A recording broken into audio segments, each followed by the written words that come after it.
കവിഞ്ഞൊഴുകുന്ന അനുഗ്രഹത്തിലേക്ക് സ്വാഗതം. പ്രിയപ്പെട്ടവരെ, കർത്താവായ യേശുക്രിസ്തുവിൻ്റെ നാമത്തിൽ എല്ലാവർക്കും വന്ദനം പറയുന്നു. ഇന്ന് നമ്മൾ കൊരട്ടിയിൽ വെച്ച് നടന്ന ഒരു TV പ്രേക്ഷക മീറ്റിങ്ങിലെ കർത്താവിൻ്റെ ദാസൻ തോമസ് കുട്ടി ബ്രദറിൽ കൂടെ കർത്താവ് പറഞ്ഞൊരു സന്ദേശമാണ് നമ്മൾ കേൾക്കുവാൻ പോകുന്നത്. ദൈവവചനം വായിക്കുമ്പോൾ കർത്താവിൻ്റെ കല്ലറ ആ വായ്ക്കലേക്ക് പോകുന്ന ആ മറിയ, ആ മകൾ കർത്താവിനെ പൂശേണ്ടതിന് സുഗന്ധ ദ്രവ്യങ്ങളുമൊക്കെ ആയിട്ട് പോകുമ്പോൾ തൻ്റെ ഹൃദയത്തിൽ ഇങ്ങനെ ഒരു ചിന്ത വന്നിട്ടുണ്ട്. നമുക്ക് വേണ്ടി ആര് കല്ല് ഉരുട്ടി മാറ്റും? ആ കല്ലറ തുറക്കുവാൻ വളരെ ഭീമാകാരമായ കല്ല് ആ സ്ത്രീകൾക്ക് തന്നെ ഉരുട്ടി മാറ്റുവാനുള്ള ശക്തിയില്ല. അപ്പോൾ ആരെങ്കിലും സഹായിച്ചേ മതിയാവും. അങ്ങനെ അതിനെക്കുറിച്ച് ചിന്തിച്ച് ആശങ്കപ്പെട്ടു പോവുക. അവിടെ ചെല്ലുമ്പോൾ പക്ഷേ കണ്ടതോ ആ കല്ല് ഉരുട്ടി മാറ്റി വായ തുറന്നിരിക്കുന്നതായിട്ടാണ് കാണുന്നത്. അപ്പോൾ പ്രിയപ്പെട്ടവരെ, ദൈവത്തിൻ്റെ പ്രവൃത്തികളും അങ്ങനെ തന്നെയാണ്. പലപ്പോഴും നമ്മൾ വേണ്ടാതെ ഒരുപാട് ആശങ്കകളും വേവലാതികളും നമ്മുടെ ഹൃദയത്തിലിട്ട് ചിന്തിച്ച് വളരെ ഭാരപ്പെടും. പക്ഷേ നമ്മെ സ്നേഹിക്കുന്ന, നമുക്ക് വേണ്ടി കരുതുന്ന ആ നല്ല കർത്താവ് നമുക്ക് വേണ്ടി എല്ലാ കാര്യങ്ങളും മുന്നമേ തന്നെ ഒരുക്കി വെച്ചിരിക്കുകയാണെന്നുള്ളത് സത്യം പലപ്പോഴും നമ്മൾ മറന്നുപോകും. അത് മറക്കാതിരിക്കുന്നുവെങ്കിൽ നമ്മുടെ ഹൃദയത്തിൽ ഒരുപാട് സന്തോഷവും ധൈര്യവും ബലവും കർത്താവിലുള്ള വിശ്വാസവും ആശ്രയവും ഒക്കെ വർദ്ധിച്ചു വരും. ഇന്ന് നമ്മൾ ഈ അനുഗ്രഹിക്കപ്പെട്ട സന്ദേശം കേൾക്കുമ്പോൾ നിശ്ചയമായിട്ടും നിങ്ങളുടെ വിശ്വാസത്തിന് അത് വർധനവുണ്ടാക്കും. അതുകൊണ്ട് പ്രാർത്ഥനാപൂർവം നമുക്ക് ഈ സന്ദേശം കേൾക്കാം. നിശ്ചയമായിട്ടും അത് നമുക്ക് അനുഗ്രഹമായിരിക്കും.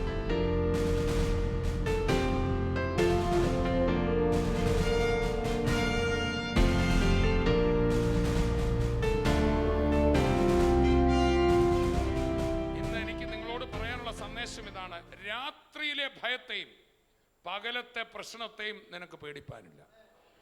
ഇന്ന് കർത്താവിൻ്റെ ഉള്ളിൽ നിങ്ങളോട് തന്നിരിക്കുന്നത് എന്താണെന്നറിയോ? I have A good news for you. എന്നാൽ യേശു നിങ്ങൾക്ക് ഗുഡ് മോർണിംഗും ഗുഡ് നൈറ്റും പറയുന്നു.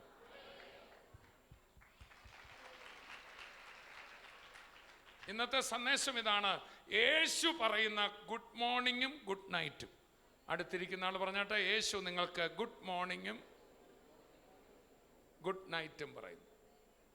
ഇംഗ്ലീഷുകാരാണ് ഏറ്റവും കൂടുതൽ good morning, good night, good afternoon, good evening ഒക്കെ പറയുന്നത്. എല്ലാം ഗുഡ് ആയതിനായി ഞാൻ കർത്താവിനെ സ്തുതിക്കുന്നു. പക്ഷെ വാസ്തവമായിട്ടും ഇത് ഗുഡ് കൂട്ടി പറയാൻ പറ്റുന്നത് ഗുഡ് ന്യൂസിന് മാത്രമേ ഉള്ളൂ. ഗുഡ് ന്യൂസ് എന്ന പേരുകൊണ്ട് തന്നെ ഉള്ള ഒരുവനെ ഈ ലോകത്ത് വന്നിട്ടുള്ളൂ, അത് യേശുവാണ്. രാവിലെ ചില പത്രങ്ങൾ എടുത്ത് വായിച്ചാൽ കൈ വിറച്ചോണ്ടാണ് വായിക്കുന്നത്. രാവിലെ TV-യുടെ മുമ്പിൽ ഇരിക്കുന്നത് ഞെട്ടുന്ന ഹൃദയവുമായിട്ടാണ്. വൈകുന്നേരം ചിലപ്പോൾ TV-യുടെ മുമ്പിൽ ഇരിക്കുന്ന ഇനി എന്താണോ പകൽ നടന്നതെന്ന് പേടിച്ച. എന്നാൽ ഈ ലോകത്തിൽ ആയിരക്കണക്കിന് വർഷങ്ങളായി അനേക തകർന്ന ഹൃദയമുള്ളവർക്ക് ഗുഡ് ന്യൂസ് കൊടുത്തുകൊണ്ടുവരുവാൻ ജീവനോടിരിക്കുന്നു. അതത്ര യേശു. ലോകത്തിൽ വന്ന ഏറ്റവും നല്ല ഗുഡ് ന്യൂസ് യേശു ജനിച്ചെന്നുള്ളതാണ്. ദൈവം മനുഷ്യനായി വേദനപ്പെടുന്ന മനുഷ്യരുടെ മധ്യത്തിൽ അവരെ പോലൊരു ശരീരത്തിൽ നമ്മുടെ കഷ്ടങ്ങൾ തിരിച്ചറിയുവാൻ ജഡത്തിൽ അവതരിച്ചു എന്നുള്ളതാണ് ഏറ്റവും നല്ലൊരു ഗുഡ് ന്യൂസ്. അതുകൊണ്ടാണ് ക്രിസ്തുവിൻ്റെ പിറവിയിൽ ദൂതന്മാരിങ്ങനെ പാടിയത്: ഇതാ സർവജനത്തിനും ഉണ്ടാകുവാനുള്ള ഒരു മഹാസന്തോഷം ഞാൻ നിങ്ങളോട് സുവിശേഷിക്കുന്നു. എല്ലാവരും എന്ന് പറയുമ്പോൾ മഹാസന്തോഷം. ഞാൻ നിങ്ങളോട് സുവിശേഷിക്കുന്നു. I share a good news. Yeshu ക്രിസ്തുവിൻ്റെ പിറവിയിലാണ് ആദ്യമായി ഈ വാക്ക് വന്നത്. Good news, Jesus is born. അടുത്തിരിക്കുന്ന ആൾ വന്നിട്ട് ഗുഡ് ന്യൂസ്, നിങ്ങൾക്ക് നല്ല വാർത്ത, യേശു നിങ്ങൾക്കായി ജനിച്ചിരിക്കുന്നു. അന്ന് ആടുകളെ കാവൽ കാത്ത് വെളിയിൽ പാർത്ത ആ ഇടയന്മാരോട് പറഞ്ഞു, you have A good news, നിങ്ങൾക്കായി ഒരു രക്ഷകൻ പിറന്നിരിക്കുന്നു. ഹല്ലേലൂയ. യേശുക്രിസ്തുവിൻ്റെ മാത്രം പ്രത്യേകത ഇത് സർവ്വജനത്തിനുമുള്ളതാണ്. യേശുക്രിസ്തു ഒരു മതത്തിൻ്റെ ദേവനല്ല.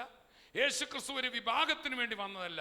മനുഷ്യനായി പിറന്ന എല്ലാവർക്കും, ഉറക്കെ പറഞ്ഞാട്ടെ, എല്ലാവർക്കും ഒരു ഗുഡ് ന്യൂസ് ആകുന്നത് എന്നാന്ന് ചോദിച്ചാൽ, ഒന്ന്, എല്ലാവർക്കും, ഉറക്കെ പറഞ്ഞേ. രണ്ട്, വില കൊടുക്കണ്ട, സൗജന്യം, വിളിച്ചു പറഞ്ഞേ. മൂന്ന്, കഷ്ടപ്പെടേണ്ട, അതിൻ്റെ കഷ്ടപ്പാട് മുഴുവൻ വേറൊരാൾ ചെയ്തു. ഹല്ലേലൂയ. നാല്, ദൂരെ എങ്ങും പോകണ്ട, അടുക്കലെത്തിയിരിക്കുന്നു. യേശുക്രിസ്തുവിന്റെ സുവിശേഷത്തിന് മാത്രം ഈ 4 ഗുണങ്ങളും ഉണ്ട്. ഒന്ന്, ഇത് എല്ലാവർക്കും ഉള്ളത്. ഉറക്കെ പറഞ്ഞ എല്ലാവർക്കും ഉള്ളത്. ചില കാര്യങ്ങളാണെങ്കിൽ ഇപ്പം ജെറുസലേമിലെ ഒരു യാഗം കഴിക്കണമെങ്കിൽ എല്ലാവരെ കൊണ്ടും പറ്റില്ല. ഇപ്പോഴത്തെ കാലത്ത് ഒരു നല്ല പശുവിനെയൊക്കെ മേടിക്കണമെങ്കിൽ, കാളയെ മേടിക്കണമെങ്കിൽ 10, 35,000, 50, 70,000 വേണം. ഒരു യാഗം നടത്തണമെങ്കിൽ എന്തുമാത്രം രൂപ വേണം? അതെല്ലാവർക്കും പറ്റില്ല. എന്നാൽ യേശുവിൻ്റെ സുവിശേഷം എല്ലാവർക്കും പറ്റുന്നതാണ്. അതിന് ജാതിയില്ല, മതമില്ല, വർഗമില്ല, വർണ്ണമില്ല. 2, അത് പൈസ ഉണ്ടോ ഇല്ലയോ എന്നുള്ള വിഷയമല്ല, സൗജന്യമാണ്. 3, വിദൂരത്തിൽ പോകണ്ട, അത് നിന്റെ വായിലും നിന്റെ ഹൃദയത്തിലും കർത്താവ് തന്നിരിക്കുക. ചേർന്ന് കർത്താവിനെ സ്തുതിക്കാം. ഹല്ലേലൂയ. 4, നീ അതിനുവേണ്ടി കഷ്ടപ്പെടണ്ട, ജെറുസലേം വരെ കഷ്ടപ്പെടണ്ട. നിന്റെ മോക്ഷത്തിന് വേണ്ടി നിന്റെ ശരീരം മുഴുവൻ നീ ചുടാനേൽപ്പിക്കേണ്ട. നിന്റെ ശരീരം തകരാതിരിപ്പാൻ നിനക്കും എനിക്ക് വേണ്ടി വേറൊരാൾ കഷ്ടപ്പാട് ഏറ്റെടുത്തു. ഇതുകൊണ്ടാണ് ഇത് സുവിശേഷമായിരിക്കുന്നത്. ഉറക്കെ പറഞ്ഞാട്ടെ, സുവിശേഷം. സുവിശേഷം എന്ന് പറഞ്ഞാൽ നമ്മുടെ കഷ്ടപ്പാട് മാറ്റി വേറൊരാളത് ഏറ്റെടുത്തു. നാം ഒന്നും പേ ചെയ്യേണ്ട, കർത്താവ് കൊടുത്തു തീർത്തു. യേശു ക്രിസ്തുവിൻ്റെ പിറവിയിലാണ് സുവിശേഷം എന്ന വാക്ക് ആദ്യം കേൾക്കുന്നത്. പിന്നീട് വാസ്തവത്തിൽ ആ സുവിശേഷം അതിൻ്റെ പൂർണ്ണതയിലേക്ക് വന്ന എപ്പോഴാണെന്ന് ചോദിച്ചാൽ, യേശുവിൻ്റെ പിറവിയിലല്ല, എൻ്റെയും നിങ്ങളുടെയും സകല മനുഷ്യൻ്റെയും, ഇന്നിവിടെ ഇരുന്ന് എന്നെ കേൾക്കുന്നവരും TV-യിൽ എന്നെ കേൾക്കുന്ന നിങ്ങൾ ആരുമായിക്കൊള്ളട്ടെ, മഹാപാപി ആയിക്കൊള്ളട്ടെ, ലോകത്തിലെ ഏറ്റവും വലിയ കൊള്ളരുതാത്ത കാര്യം ചെയ്തവരായിക്കൊള്ളട്ടെ, നിങ്ങൾക്കും ഒരു ഗുഡ് ന്യൂസ് ഉണ്ട്. ലോകത്തിലെ സകല കോടതികളാലും ശിക്ഷിക്കപ്പെട്ട്, സകല മനുഷ്യരാലും വെറുക്കപ്പെട്ട്, അങ്ങ് ഏറ്റവും തകർന്നൊരു വ്യക്തിയാണ് എന്നെ കേൾക്കുന്നതെന്ന് ഞാൻ പറയാം, നിങ്ങൾക്കും ഗുഡ് ന്യൂസ് ഉണ്ട്. അത് യേശു ക്രിസ്തുവിൻ്റെ സദ്വർത്തമാനമാണ്. ആ കർത്താവായ യേശുവിൻ്റെ സദ്വർത്തമാനം ഏറ്റവും വലിയ സദ്വർത്തമാനമായി മാറിയത് അവൻ മരിച്ചിട്ട് ഉയർത്തെഴുന്നേറ്റപ്പോഴാണ്. ഉയർത്തെഴുന്നേറ്റ കർത്താവ് തൻ്റെ ശിഷ്യന്മാരോട് പറഞ്ഞു, നിങ്ങൾ ഭൂലോകത്തിലൊക്കെയും പോയി സകല സൃഷ്ടിയോടും സുവിശേഷം പറയണം. ആരോടൊക്കെ പറയണം? അതെന്താണ്? ഞാൻ സകല മനുഷ്യരുടെയും പാപമേറ്റെടുത്തു, രോഗമേറ്റെടുത്തു, ശാപമേറ്റെടുത്തു, നാണക്കേടേറ്റെടുത്തു, ശിക്ഷയേറ്റെടുത്തു, നിരാശയേറ്റെടുത്തു, കൈപ്പേറ്റെടുത്തു. സകല മനുഷ്യർക്കും പകരം ഞാൻ യാഗമായി. മാത്രമല്ല, മരണത്തെ ഞാൻ ഏറ്റെടുത്തു.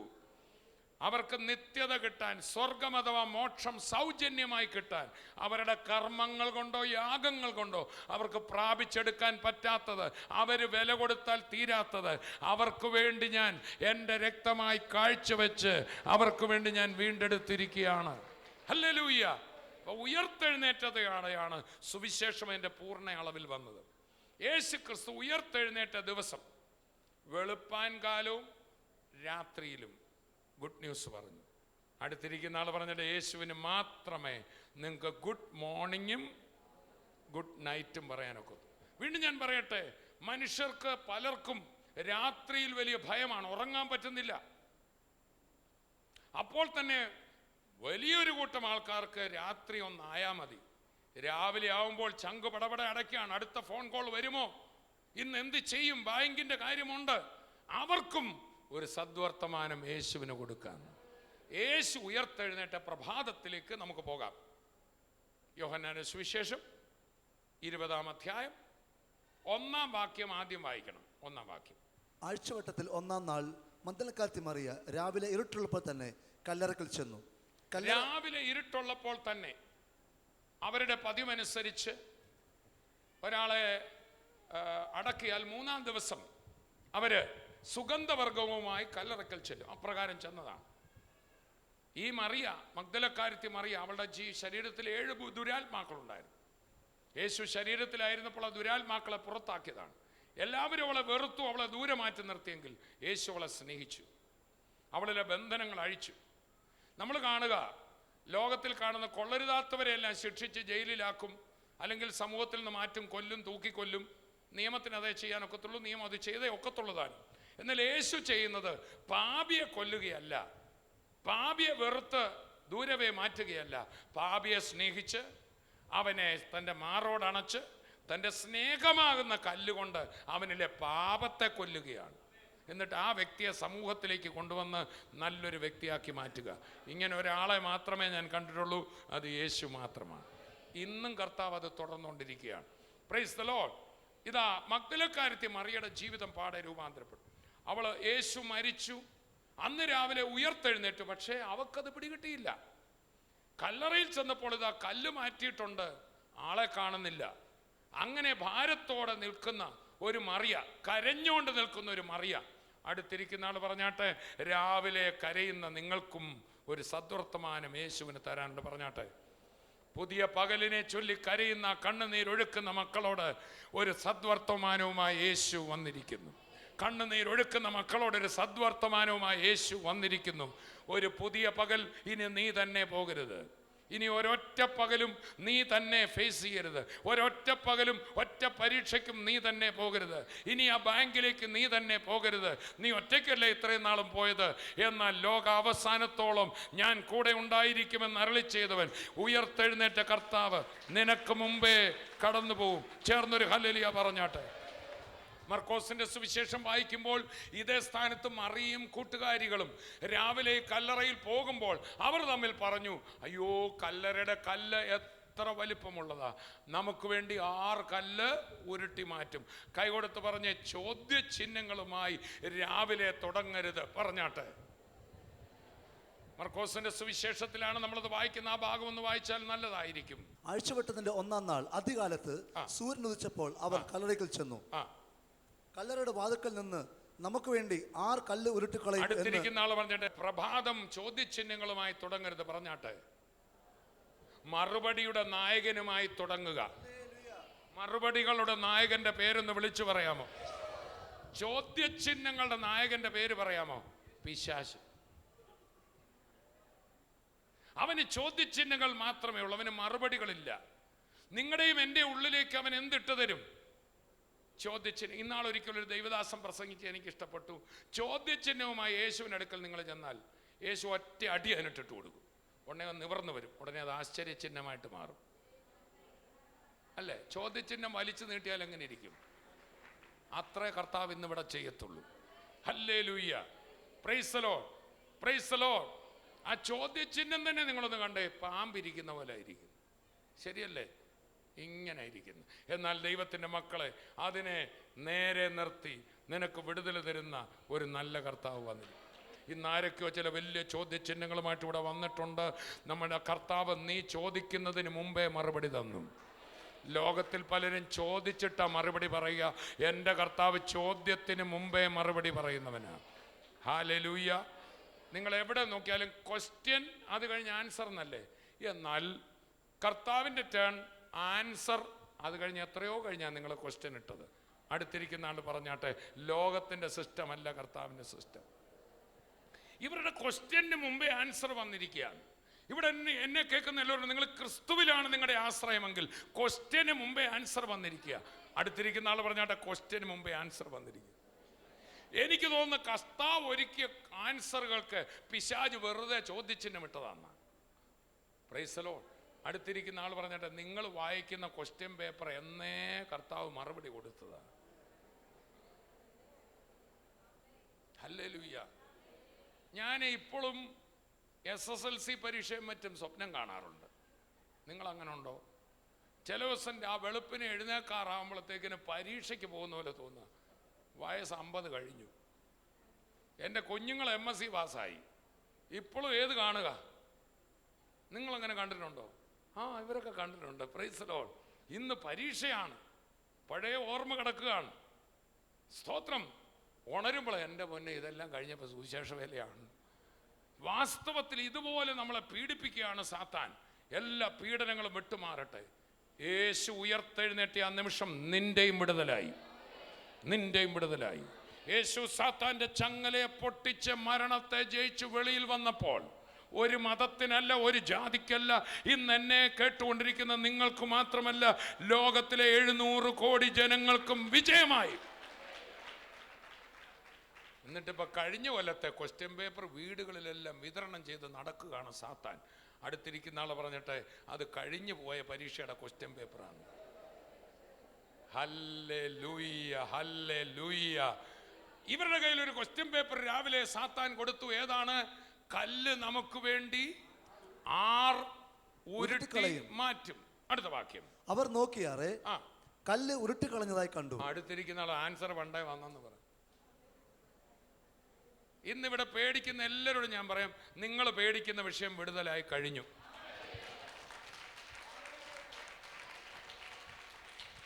ഈ സഹോദരിയുടെ കാര്യം യോഹന്നാൻ എഴുതിയിരിക്കുന്ന കല്ലറയിൽ പോയി കണ്ടിട്ട് ഈ ബോഡി കാണാതെ അവൾ നിന്ന് കരഞ്ഞു. യോഹന്നാൻ 20 വീണ്ടും വരാം. അവൾ നിന്ന് കരയാണ്, കരച്ചിലോട് കരച്ചിലാണ്. ഹല്ലേലൂയ. നമ്മളെന്ത് വായിക്കുന്നു? ആ, വായിച്ചാട്ടെ.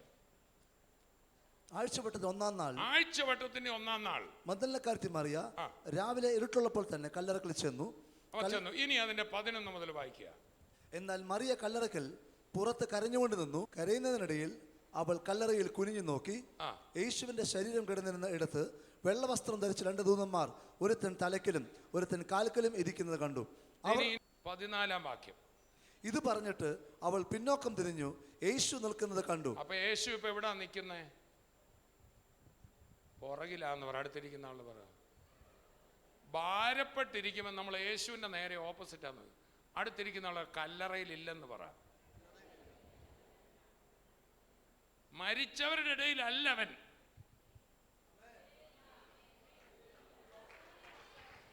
നമ്മളിങ്ങനെ ഭാരപ്പെട്ട് ക്വസ്റ്റ്യൻ മാർക്കുമായിട്ടിരിക്കുക. അങ്ങോട്ട് തിരിഞ്ഞേ, കൈയെടുത്ത് പറഞ്ഞു, ഒന്ന് തിരിഞ്ഞേ. പ്രശ്നങ്ങളിലേക്ക് നോക്കുന്ന തോറും നമുക്ക് കർത്താവിനെ കാണാനൊക്കില്ല. പ്രശ്നം പരിഹരിച്ച കർത്താവ് നിന്റെ സമീപം വന്നിപ്പുണ്ട്. ആ പത്മോസ് ദ്വീപിൽ യോഹന്നാൻ കടന്നപ്പോഴും നമ്മൾ വായിക്കുന്നു, കർത്തൃദിവസത്തിൽ ഞാൻ ആത്മവിവശതയിലായി. ആത്മാവിലായി എന്ന ഇംഗ്ലീഷ്. പെട്ടെന്ന് എൻ്റെ പുറകിലൊരു ശബ്ദം കേട്ടു. എവിടെയാണ് ശബ്ദം? പത്മോസ് ദ്വീപിൽ നാട് കടത്തപ്പെട്ടു.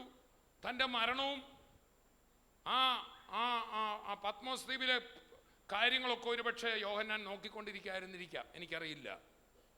അപ്പം ചിന്താകുലത്തിൽ പെട്ടിരിക്കുന്ന ഒരാൾക്ക് ആരെ കാണാനൊക്കില്ല.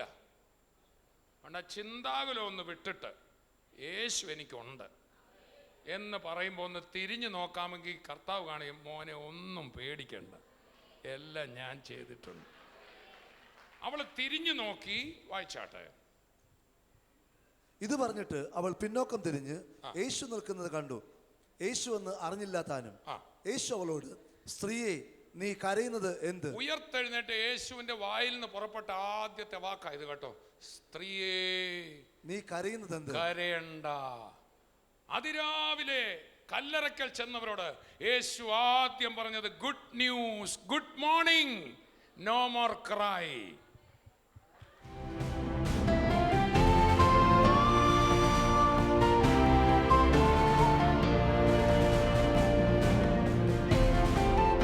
അടുത്തുള്ള ഇതിൽ കാണാൻ പറ്റിയിരുന്നില്ല. ഇതിപ്പോൾ ഒരു 6-7 വർഷമായിട്ടുണ്ടാവും. ഇപ്പൊ കണ്ണിന് ഭയങ്കര ഒരു തിളക്കം വന്ന മാതിരി എനിക്ക് തോന്നുന്നുണ്ട്. അത് എനിക്കൊരു ഒരുപാട് സന്തോഷം. നമ്മൾ പ്രാർത്ഥിച്ചപ്പോൾ എന്തെങ്കിലും അനുഭവം ഉണ്ടായോ? എനിക്ക് അനുഭവം എന്ന് വെച്ച് കഴിഞ്ഞാൽ ഇപ്പോൾ ശരീരത്തിൽ തന്നെ കുറച്ച് പ്രശ്നങ്ങൾ വേറെ ഉണ്ടായിരുന്നു. ഞാൻ ബ്രദറിനോട് പറഞ്ഞിട്ടുണ്ടായിരുന്നു. എനിക്ക് മൊത്തത്തിലൊരു പ്രത്യേക സന്തോഷവും ഒരു ഭയങ്കര ഹാപ്പി ആയിട്ടുള്ള ഒരു അനുഭവമാണ് വന്നിരുന്നത്. ഇപ്പൊ എല്ലാം വ്യക്തമായിട്ട് കാണാൻ വ്യക്തമായിട്ട് കാണുന്നുണ്ട്. കരമടിച്ച് കർത്താവിനെ സ്തുതിക്കാം. മാനസികമായ അസ്വസ്ഥതയായിട്ട് വന്നത്, പിന്നെ ശാരീരികമായിട്ട് മേലാകെ വേദനയും നീർക്കെട്ടുണ്ടായിരുന്നു, ജോയിൻസ് പെയിൻ ഉണ്ടായിരുന്നു. കുറേ വർഷങ്ങളായി. ഇപ്പം എനിക്ക് സൗഖ്യം കിട്ടി. ഇപ്പം പ്രാർത്ഥിച്ചപ്പോൾ ആൻറ്റി പറഞ്ഞു മനസ്സിന് നല്ല സമാധാനവും കിട്ടി എന്ന് പറഞ്ഞു. എനിക്ക് സന്തോഷം. ഈ ജോയിൻസിന്റെ പെയിൻ മാറിയോ? നോക്കിയേ.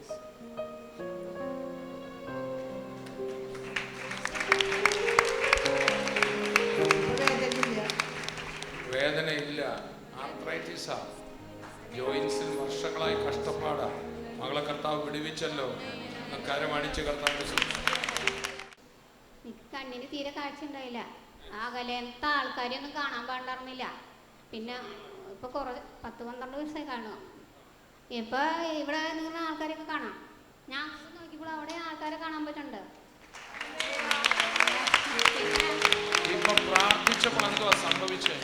പ്രാർത്ഥിച്ചിട്ട് എന്റെ കൈ വെച്ചത് വേറൊരാള് പോലെ എനിക്ക് തോന്നേ. അതൊരു നന്നായിട്ട് ഇത്ര നീളത്തിലൊരു ഉടുപ്പൊക്കെ ഇട്ട് ഒരു കൈയാണ് എന്റെ കയ്യിൽ വന്ന.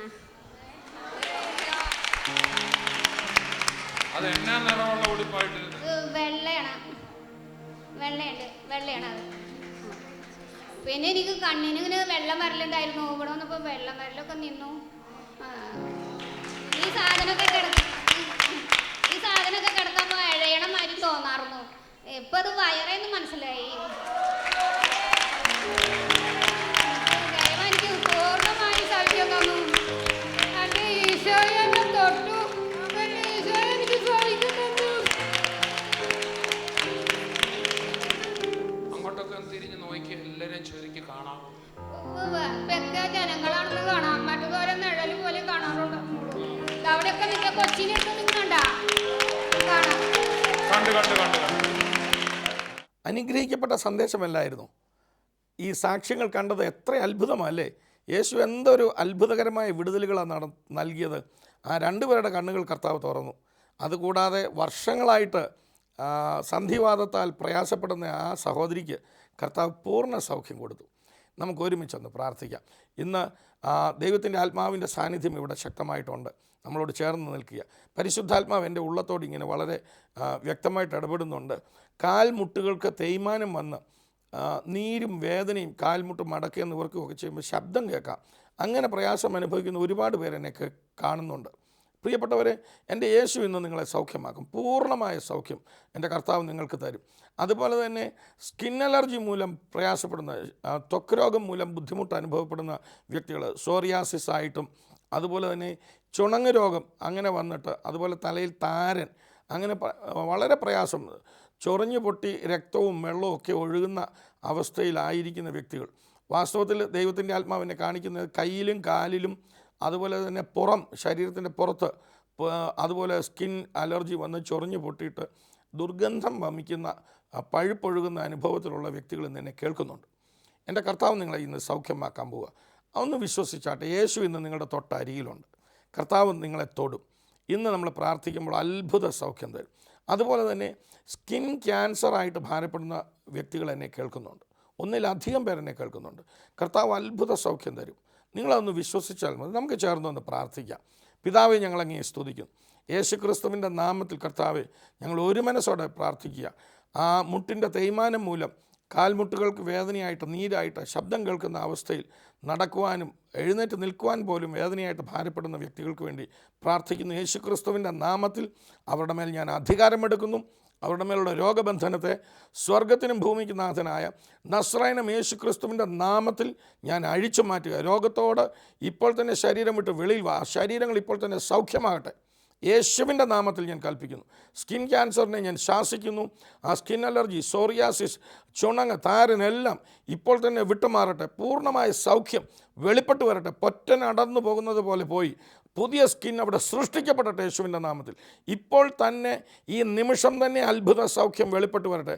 ആ വ്രണങ്ങൾ, മുറിവുകൾ ഇപ്പോൾ തന്നെ ഉണങ്ങി അത്ഭുത സൗഖ്യമുണ്ടാകട്ടെ. യേശു ക്രിസ്തുവിൻ്റെ നാമത്തിൽ ഞാൻ കൽപ്പിക്കുന്നു. പിതാവേ, നന്ദി. അപ്പോൾ തന്നെ ഡയബറ്റീസ് രോഗികൾ ഇപ്പോൾ തന്നെ സൗഖ്യമാകട്ടെ. പ്രഷർ രോഗികൾ സൗഖ്യമാകട്ടെ. ഡയബറ്റീസ് മൂലം കണ്ണുകൾക്ക് കാഴ്ച തകരാറ് വന്നവർ, അതുപോലെ തന്നെ ശരീരത്തിൽ കൈകാലുകളിൽ രക്തയോട്ടം തടസ്സപ്പെട്ട് വളരെ സെൻസിറ്റിവിറ്റി നഷ്ടപ്പെട്ടവർ, വേദനയുള്ളവരും ഒക്കെ ആയിട്ട് പലരെന്നെ കേൾക്കുന്നു. യേശുവിൻ്റെ നാമത്തിൽ ഇപ്പോൾ തന്നെ ഡയബറ്റീസ് മൂലമുള്ള രോഗബന്ധനം അഴിയട്ടെ. സെൻസിറ്റിവിറ്റി നഷ്ടപ്പെട്ടവർ സൗഖ്യമാകട്ടെ. കൈകാലുകളിൽ വേദനയായിട്ട് ഭാരപ്പെടുന്നവർ, ശരീരം മുഴുവൻ ചുടിയുടാന്ന് പൊള്ളുന്നത് പോലെ വേദനയാൽ ഭാരപ്പെടുന്നവർ ഇപ്പോൾ തന്നെ സൗഖ്യമാകട്ടെ. യേശു ക്രിസ്തുവിൻ്റെ നാമത്തിൽ ഞാൻ കൽപ്പിക്കുകയാണ്. ഈ നിമിഷം തന്നെ സ്കോളിയോസിസിനെ ഞാൻ ശാസിക്കുന്നു. യേശുവിൻ്റെ നാമത്തിൽ നട്ടലിൻ്റെ വളവ് നിവർന്നു വരുവാൻ കൽപ്പിക്കുന്നു. ഇപ്പോൾ തന്നെ സൗഖ്യം വെളിപ്പെട്ട് വരട്ടെ. യേശുവിൻ്റെ നാമത്തിൽ മുഴകൾ അപ്രത്യക്ഷമാകട്ടെ. വളഞ്ഞ അസ്ഥികൾ നിവർന്നു വരട്ടെ യേശുവിൻ്റെ നാമത്തിൽ.